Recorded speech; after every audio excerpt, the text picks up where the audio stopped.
Dan slid the folder across his desk like it was no big deal. Same bland smile, same limp little shrug. Hey, tough timing, Jason. But you're lined up for the next round, all right?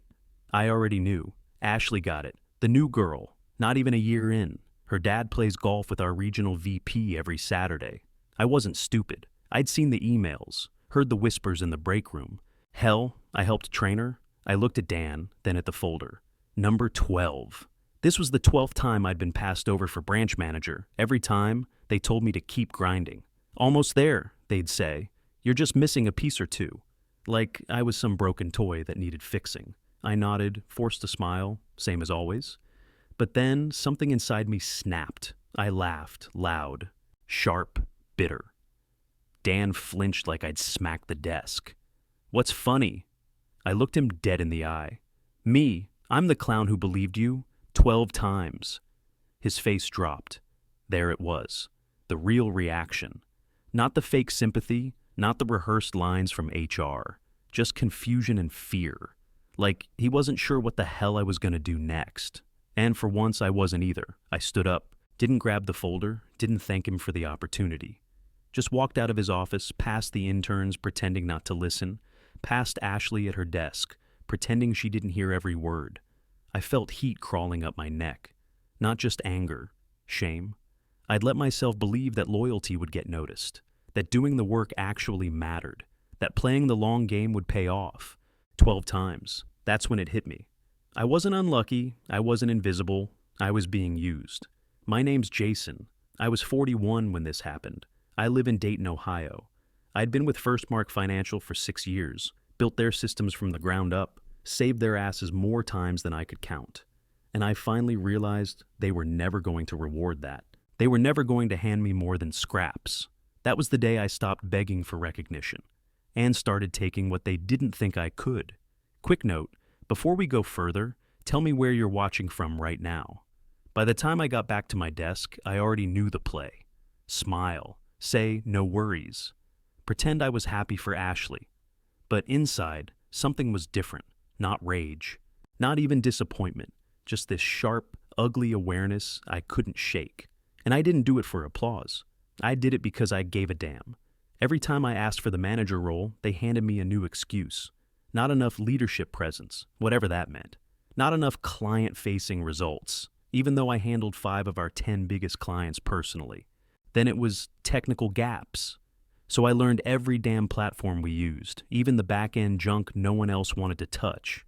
I checked every box they gave me, but the goalposts never stopped moving. Then they'd hand the job to guys like Ryan, who once sent out a contract with the client's name spelled wrong in 3 places. Or Ashley, who didn't even know how to generate a credit memo until I showed her. And then she got the title, and I got her leftover workload.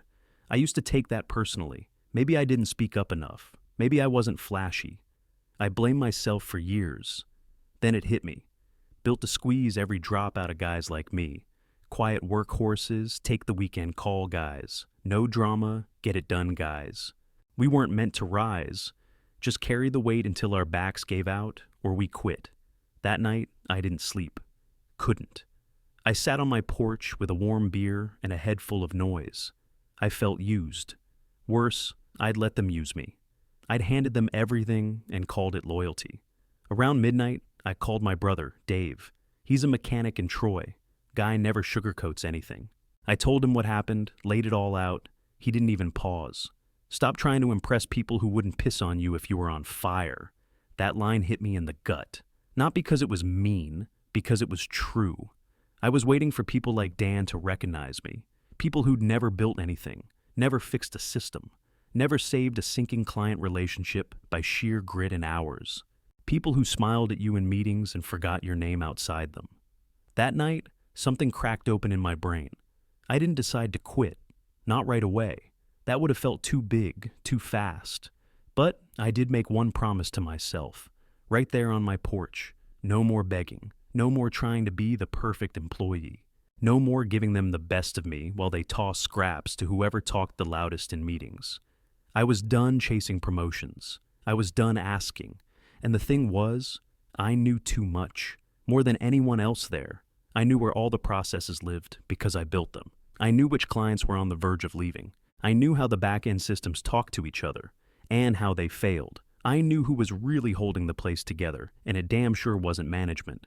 I didn't yell. I didn't rage quit. I started planning. The next morning, I walked in with a smile like nothing happened, nodded at Dan, joked with the front desk, even brought donuts, played the same loyal soldier I'd always been. Ashley flagged me down 5 minutes after I sat down. "Hey, I'm stuck on the reporting tool again." "That custom filter thing?" I leaned over her screen. "Click here, then drag this field. It's buried, but it's there." She grinned. "You're a lifesaver, Jason." "Yeah, I know." What she didn't know was I'd already started transferring that same knowledge into a private document on my home laptop. My systems, my structure, my relationships. I wasn't putting it in the shared drive. I wasn't building for them anymore. I called it the black file. Everything I'd created, fixed, rescued, or reworked since day one. In plain English, in my format, with my logic. Not company policy. My policy. Then I built something else. My anchor list. That one made me pause. It was a spreadsheet of every client who wouldn't have lasted 6 months at Firstmark without me. Some were old school loyal. They called me before their own spouses. Others just trusted me because I always solved their problems without excuses. I marked them red, yellow, or green, based on how close they were to bailing the second I was gone. Half the list was red. And that's when I stopped playing defense. I didn't coast. I doubled down. Took on the high-risk accounts no one wanted, picked up extra calls, asked to be looped in on every critical issue. When there was a fire, I was the one who put it out. Fast, clean, no drama. Dan started calling me the glue guy in meetings, like that was a compliment. What he didn't know was I was quietly unsticking myself, piece by piece. Every night I made a few calls, former coworkers who had moved on, a couple clients who'd started their own firms, a guy I once helped push through an SBA loan who now ran 2 credit unions in the Midwest. "Hey, I'm not looking," I'd start, "just seeing how you're doing. You ever need outside help, let me know." I wasn't fishing for jobs. I was laying pipe. And yeah, it was risky. I knew the line, what I could say, what I couldn't. But I'd been in the business long enough to know where the cracks were. I was careful, quiet. 6 months, that was the window I gave myself. 6 months to build the next thing while still sitting at my same desk, still solving other people's problems. I wanted my exit to be clean, not dramatic, not bitter, just done. I kept everything tight. No gossip, no slips. Not even Dave knew the details. He'd call and say, "You moving yet?" And I'd say, "Working on the engine." Meanwhile, I built the foundation in silence. By month 2, I had 2 maybe clients. By month 3, I had a name in mind, Ironclad. I was sitting in the break room, half listening to Ashley talk about some vendor glitch, when Theo came strutting in with Dan right behind him, clapping him on the back like he just won the Super Bowl. "All right, everyone, quick moment," Dan said, raising his voice. "Want to congratulate Theo on his promotion to branch manager, starting Monday." My jaw didn't even twitch. I just stood up, walked over, and stuck out my hand. "Congrats, man," I said, firm handshake, no hesitation. "Hope you're ready for the circus." Theo grinned like a kid on Christmas. "Appreciate it, Jason." Dan's eyes flicked to me, like he couldn't believe what he was seeing. Normally, that kind of announcement would have had me boiling, but I'd done my boiling already. This time, it just bounced off. Later that afternoon, Dan cornered me by the copier. "Hey, thought you'd be upset," he said, low voice, casual tone, like he was checking my pulse. I shrugged. "Not my call, man." He studied me a second too long. I could see it. He was unsettled. Like, he finally realized I wasn't clinging to their approval anymore, that I wasn't waiting in line behind the Golden Boys. That scared him. He tried to pivot. "You know, there's more coming down the pipeline. New roles opening up." Just saying, I nodded, like I cared, and walked off. What Dan didn't know was that I already had my LLC paperwork filed. Ironclad Advisory, registered out of a shared office space downtown. I had a business account set up, a startup line of credit approved, and a logo getting mocked up by a freelancer I used to manage. And more importantly, I had 2 anchor clients quietly kicking the tires. One of them emailed me that week. "Let us know if you ever go independent. We'd follow." That email sat in my drafts folder for days. Not because I didn't believe them, because I did. And that was heavier than I expected. I didn't feel angry anymore. That part had burned off. I felt sharp, focused. I woke up early, stayed late, not for first mark, but for me, for what came next. Every fire I put out, every gap I filled, every number I pulled from thin air, just made it clearer how badly they needed me. But I wasn't theirs anymore. That Friday, I skipped happy hour and drove straight to my buddy Chris's garage. He used to run finance at a regional bank before he got out and started his own trucking business. "You serious about this?" he asked me, leaning against the hood of his F-150. "Dead serious," I said. 6 years of building someone else's dream. I'm ready to build mine. He nodded, reached into his truck, and handed me a sealed envelope. "There's 25 grand in credit I don't need right now. Run it smart. Pay it back on your terms." I didn't even blink. I just said, "Done." 6 months to the day, I printed my resignation on company letterhead. 2 lines, single-spaced. No emotion, no thank yous, just the facts. At 9 a.m. sharp, I walked into Dan's office and laid it on his desk. He looked up from his monitor, confused. "What's this?" "My 2 weeks," I said. His face froze. Then he blinked like he misread it. "Wait, what?" "Jason, we're launching the Walker account next week. You're critical." "Yep, and I'm giving you 2 weeks. Nothing more." He stood up, palms open like he was trying to calm a fire. Hold on. Just wait here." He grabbed the letter and walked out without shutting the door. 5 minutes later, Brian came in, regional vice president. The guy who always smiled too hard and shook your hand like he was closing a deal, even if you were just saying hi. "Jason, listen," he said, easing into the chair across from me. Dan filled me in. "I'll cut to it. We're offering you the branch manager role, effective immediately, 15% raise. We know it's overdue." I stared at him. No smile, no nod. "It's too late," I said. "I've made other plans." Brian leaned forward like he was going to sell me a car. "Okay, name your raise." "You've earned it. We'll make it right." I let the silence stretch. Then I said, "It's not about the money." That wasn't the whole truth. Of course it was about the money, partly, but more than that, it was about how many times I'd been told to wait. How many times they acted like I hadn't earned it, like I should be grateful just to be in the building. 6 years of that. I was done.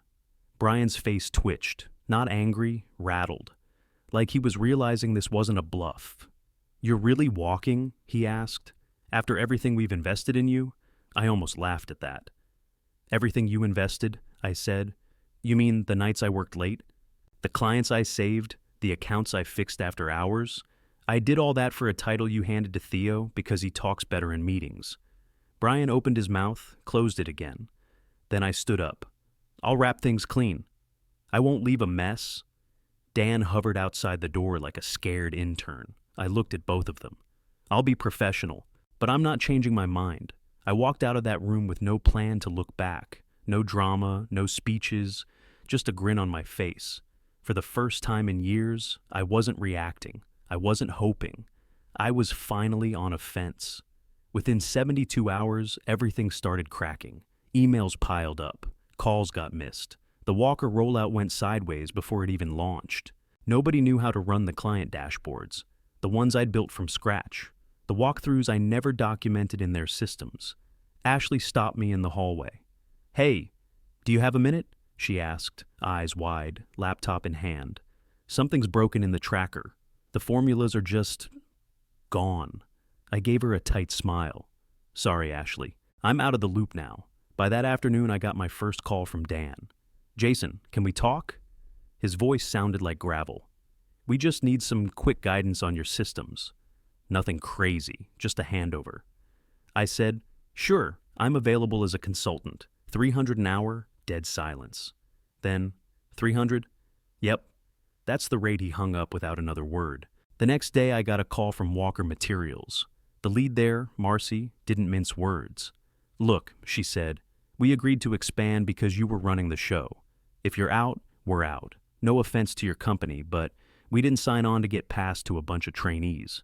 I told her I understood, and I did. First Mark had no backup plan. None. They thought I'd just fade out quietly. Instead, they started bleeding. One of the receptionists, Tina from the front desk, texted me late that night. Dan looks like he hasn't slept in days. He's been in his office pacing nonstop. That made me pause for half a second. Then, I put my phone down and got back to work. By day 5, I was getting daily calls. Ashley, Theo, Dan, even people from HR. I stuck to my line.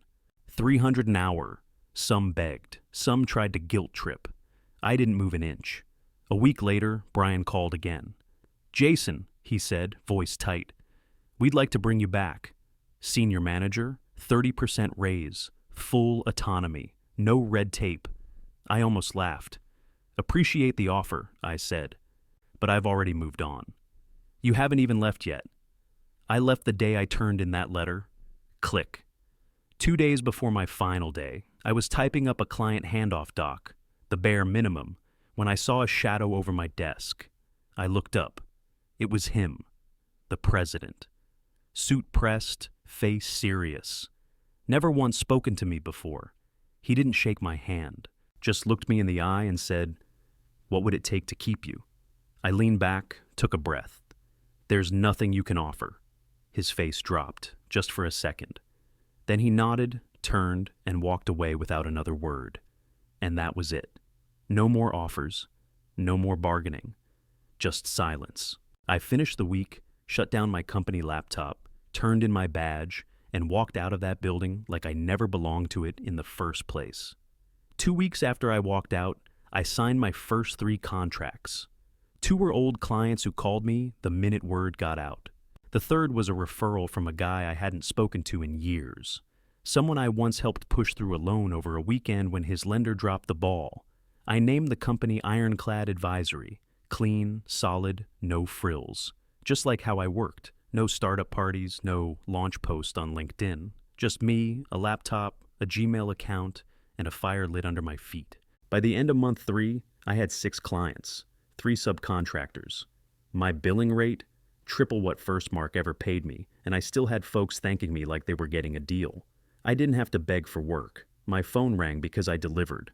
And they remembered. Month 4, I got a text from Ashley. "Hey, you got time for a coffee this week?" I figured she wanted to catch up, maybe vent. I didn't expect what walked through that cafe door. Ashley looked drained, paler than I remembered, no makeup, hair in a bun like she hadn't slept right in weeks. She dropped her bag on the chair and sat like her legs might give out. "They're falling apart," she said. "Everything's a mess. I didn't realize how much you were covering. Dan's gone. Theo's frozen half the time. I spend most of my day putting out fires I don't even understand."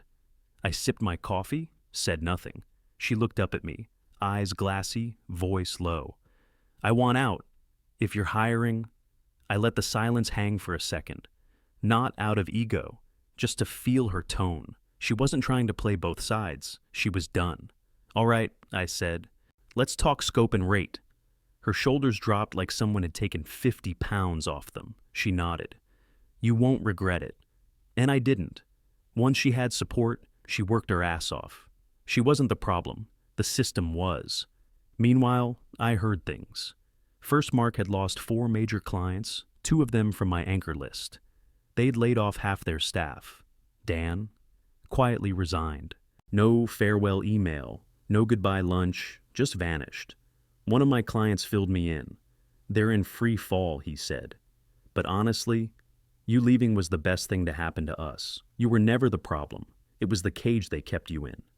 That stuck with me. The best revenge wasn't watching them lose. It was building something better. On my terms, my name, my value. And they couldn't touch it. Half a year after I walked out, my phone lit up with an unknown number. I let it ring twice before answering. "Jason," the voice said. "It's Brian. We need to talk." I didn't say anything. He filled the silence. "We've lost 7 clients. We're hemorrhaging. Dan's gone. Systems are a mess. I'm not going to spin this. We need you." I leaned back in my chair and let him keep going. "We're offering double your old salary," he said. "Director title, full control, build your own team. Whatever it takes to bring you back." He waited. I didn't rush it. For a long time that moment had lived in my head. Them crawling back, admitting they needed me. I used to think this would be the win. That finally I'd feel seen, validated. But sitting there in my office, I realized something else. I didn't care. I'm not interested, I said. Brian sounded stunned. You're seriously walking away from this? I stood up and looked around the room. Exposed brick, soft hum of the HVAC, my company logo mounted on the wall like it belonged there. I already did, I said. You just didn't notice until it started costing you. I hung up before he could answer. My whiteboard had client names scrawled in 3 colors. My calendar was full, but on my terms. A small team outside the glass door was laughing over lunch. I didn't have to fake anything anymore. No handshakes I didn't believe. No empty promises. No waiting for someone to pick me. Ironclad had 9 people on staff now, 2 more on contract. We turned down work that didn't align. We charged what we were worth, and we hired based on grit, not who your dad plays golf with. The real revenge wasn't proving them wrong. It was realizing I didn't need them to be right. They don't own my time anymore, and I never needed their title to be who I was meant to be.